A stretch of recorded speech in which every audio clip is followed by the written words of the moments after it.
Hello friends, how are you today? Welcome to week 3 of Sunday Story Time. Thank you so much for joining me today. I'm Lady Blaze, coming to you live from my cabin in the woods. Today we are going to be reading one of my favorite stories. It is called Cloudy with a Chance of Meatballs, and it is by Judy Barrett, and pictures are drawn by Ron Barrett.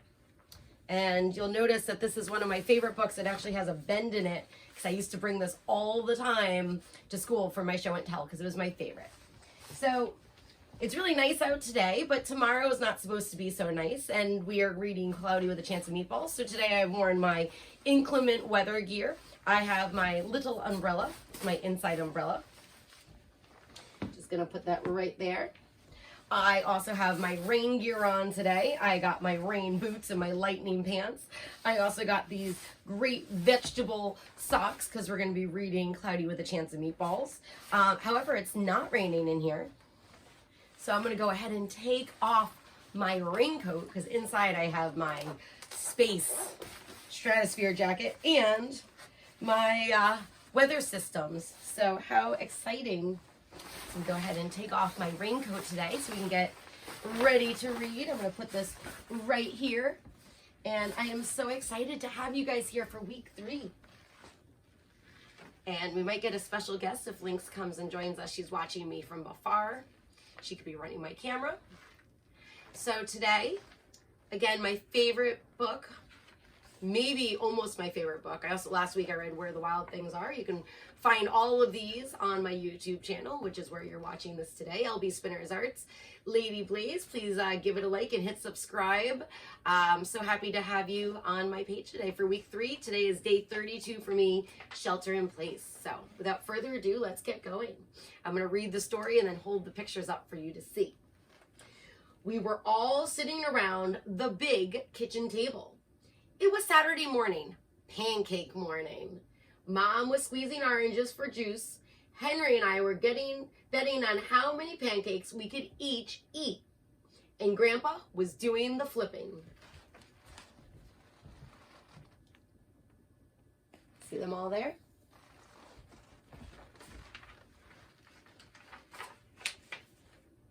Seconds later, something flew through the air and headed across and towards the kitchen ceiling and landed right on Henry's head. Oh my. After we realized that the flying object was only a pancake, we all laughed. Even Grandpa. Breakfast continued quite uneventfully. All the other pancakes landed in the pan, and all of them were eaten, even the one that landed on Henry's head. It is flying across. There it is landing on Henry's head. Oh my. That's so silly.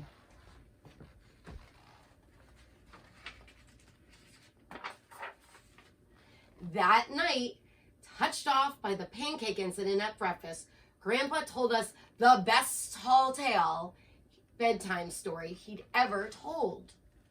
It started across an ocean over lots of huge bumpy mountains, across 3 hot deserts, and 1 smaller ocean. There lay a tiny town of Chew and Swallow. There they are telling stories for bed. There's the tiny town of Chew and Swallow. Let's see what's going to happen.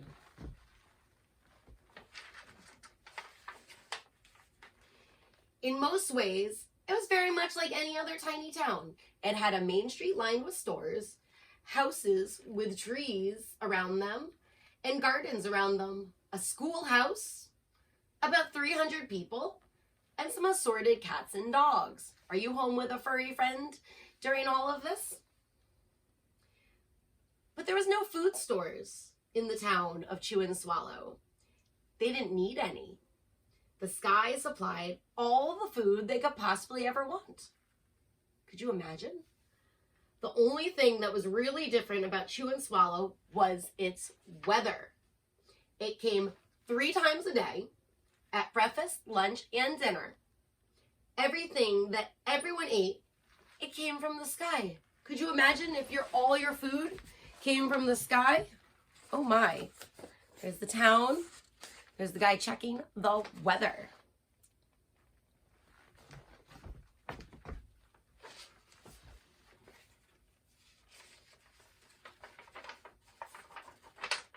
There we go.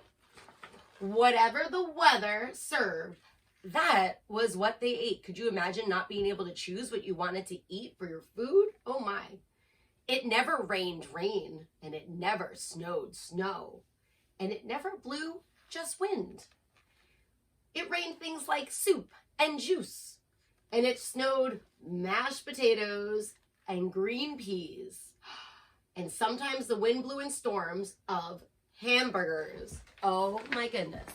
So there's some soup, some orange juice, there's some mashed potatoes and green peas, and there's a storm of hamburgers. Let's see what happens. The people could watch the weather report on television in the morning, and they would hear a prediction for the next day's food. When the townspeople went outside, they carried their plates and cups and glasses and forks and spoons and knives and their napkins with them everywhere. That way, they would always be prepared for any kind of weather. If there were leftovers, and there usually were, the people took them home and put them in the refrigerators in case they got hungry between meals, like a nice little snack. Let's see. There's the people checking the weather report. He's got his plate. Looks like there's pancakes for breakfast.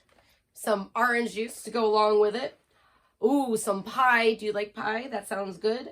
And she's going to get fried chicken. Sounds so good. Looking at the cat out the window.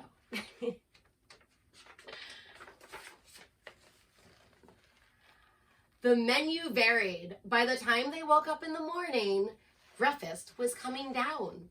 After a brief shower of orange juice, low clouds of sunny side up eggs moved in, followed by pieces of toast. Butter and jelly sprinkled down for the toast, and most of the time it rained milk afterwards. For lunch one day, Frankfurters, already in their rolls, blew in from the northwest at about 5 miles an hour. There was mustard clouds nearby. The wind shifted to the east and brought in baked beans. A drizzle of soda finished off the meal. Look at all these things happening. There is toast and eggs coming down. Here, some ketchup, orange juice. Here they're in a store, a restaurant, and there's no ceiling. They're catching all their Frankfurters.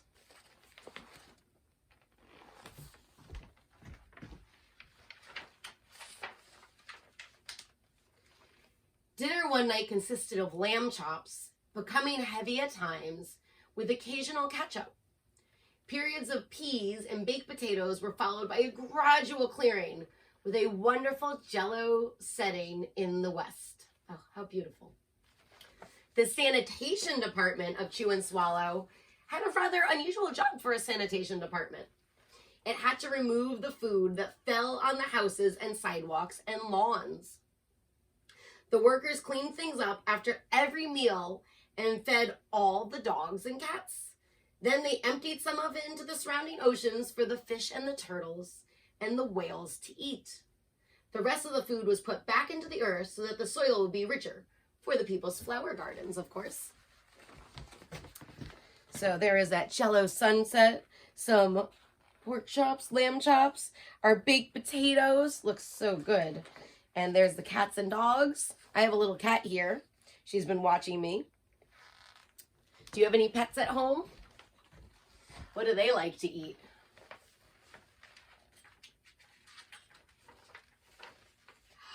What happens next? Life for the townspeople was delicious until the weather took a turn for the worse. It says, the Chew and Swallow Digest. Spaghetti ties up the town. Record-breaking pasta falls and causes chaos. The traffic is snarled on Lower Intestine Street. The one day was nothing but gorgonzola cheese all day long. The next day, there was only broccoli, overcooked. And the next day, there was Brussels sprouts with peanut butter and mayonnaise. Oh no, they do not look happy. And another day, there was a pea soup fog. No one could see where they were going, and they could barely find the rest of the meal that got stuck in the fog. So much going on these pictures here.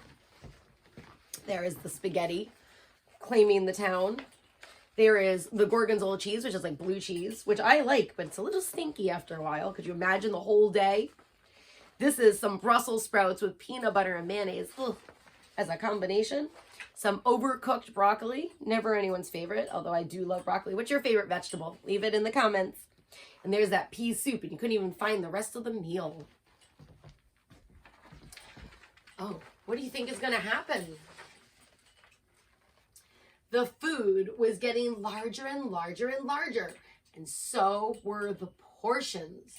The people were getting frightened. Violent storms blew in frequently. Awful things were happening. One Tuesday, there was a hurricane of bread and rolls all day long and into the night. There were soft rolls and hard rolls, some with seeds and some without seeds. There was white bread and rye bread and whole wheat toast. Most of it was larger than they had ever seen bread and rolls before. It was a terrible day. Everyone had to stay indoors. Oh, we know what that's like, right? Roofs were damaged and the sanitation department was beside itself. The mess took the workers 4 days to clean up, and the sea was full of floating rolls. To help out, the people piled up as much bread as they could in their backyards. The birds picked at it a little bit, but it just stayed there and got staler and staler. Uh-oh, this is my favorite page. There was a storm of pancakes one morning and a downpour of maple syrup that nearly flooded the town. A huge pancake covered the school, and no one could get it off because of its weight. So they had to close the school. We know what that's like too, right? I wonder if they have virtual learning in the town of Chew and Swallow. There was rolls and rolls and rolls. What's your favorite kind of bread? There's a giant pancake. Could you imagine the giant pancake on your school? Kids look pretty happy. I don't know about anyone else.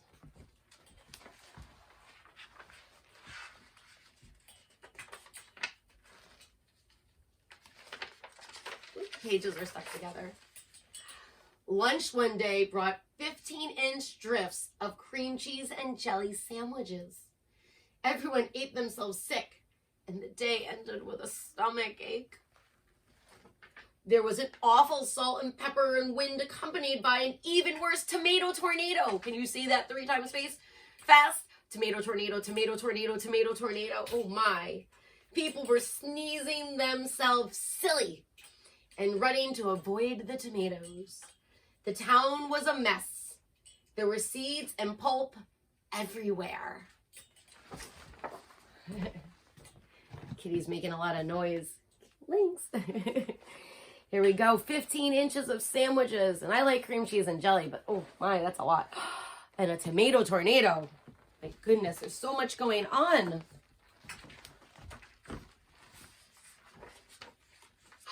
Oh no. The sanitation department gave up.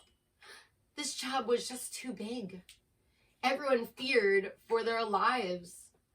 They couldn't go outside most of the time. We know what that's like. Many houses had been badly damaged by giant meatballs. Stores were boarded up, and there was no more school for the children. Yes, very similar, minus the food. So a decision was made to abandon the town of Chew and Swallow. It was a matter of survival.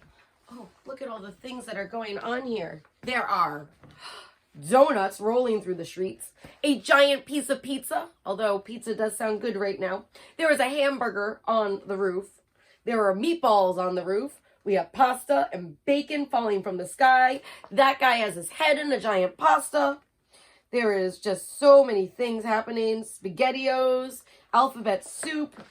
There are olives, pork chop clouds, more hamburgers, and there's a giant pickle that fell through his house.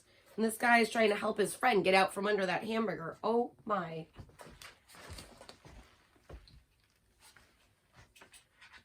What do you think is going to happen to the people of Chew and Swallow?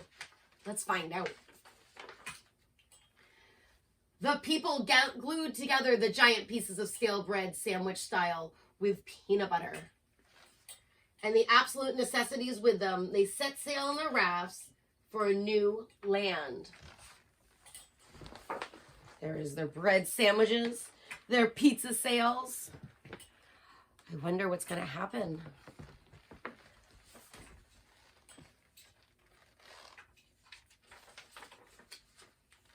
After being afloat for a week, they finally reached a small coastal town which welcomed them. The bread had held up surprisingly well enough for them to build temporary houses for themselves out of it. They look so happy now. The children began school again, and the adults all tried to find places for themselves in the new land. The biggest change they had was getting used to buying food at supermarkets. They found it odd that the food was kept on shelves in packaging, in boxes and cans and bottles. Meat that had to be cooked was kept in large refrigerators. Nothing came down from the sky except for rain and snow. The clouds above their heads were not made of fried eggs. No one ever got hit by a hamburger again. And nobody dared to go back to the town of Chew and Swallow to see what happened. They were too afraid. Henry and I were awake until the very end of Grandpa's story. I remember his goodnight kiss. There is them taking their boats and turning them into houses. That lady's trying to carry her groceries. And there is Grandpa telling the story. Oh my. What a great story. The next morning, we woke up to see snow falling outside our window. We ran downstairs for breakfast and ate it a little faster than usual so we could go sledding with Grandpa. It's funny, but even as we were sliding down the hill, we thought we saw a giant pat of butter at the top, and we could almost smell mashed potatoes. So I'm looking outside. It's snowing. Maybe you had some snow this year. Maybe you didn't. This is them sledding. Does that look like butter to you and mashed potatoes? That is the end, friends. Thank you so much for coming to my Sunday story time. I appreciate you all watching. Please hit subscribe. Give the video a like. You can check out some of my other videos, a few other weeks of stories, and some other fire and flow art and live concerts if you're feeling like you are missing being out with people and live music. Thank you so much for joining me. If you have requests for other books you'd like to hear, please let me know, and I can try to get through those. And I'll be continuing this every Sunday for, the foreseeable future. As always, stay safe, stay healthy, and please stay home. Thanks, you guys. Thanks for coming to my Sunday story time. Take care. Bye. Oh, we gotta put our raincoat on, right? We gotta go back outside. Oh, pretend outside. We'll zip on up. If I had a closet, I'd put this in the closet, but just put it on the couch. All right, put our hood back up. Thanks, you guys. We'll see you next time.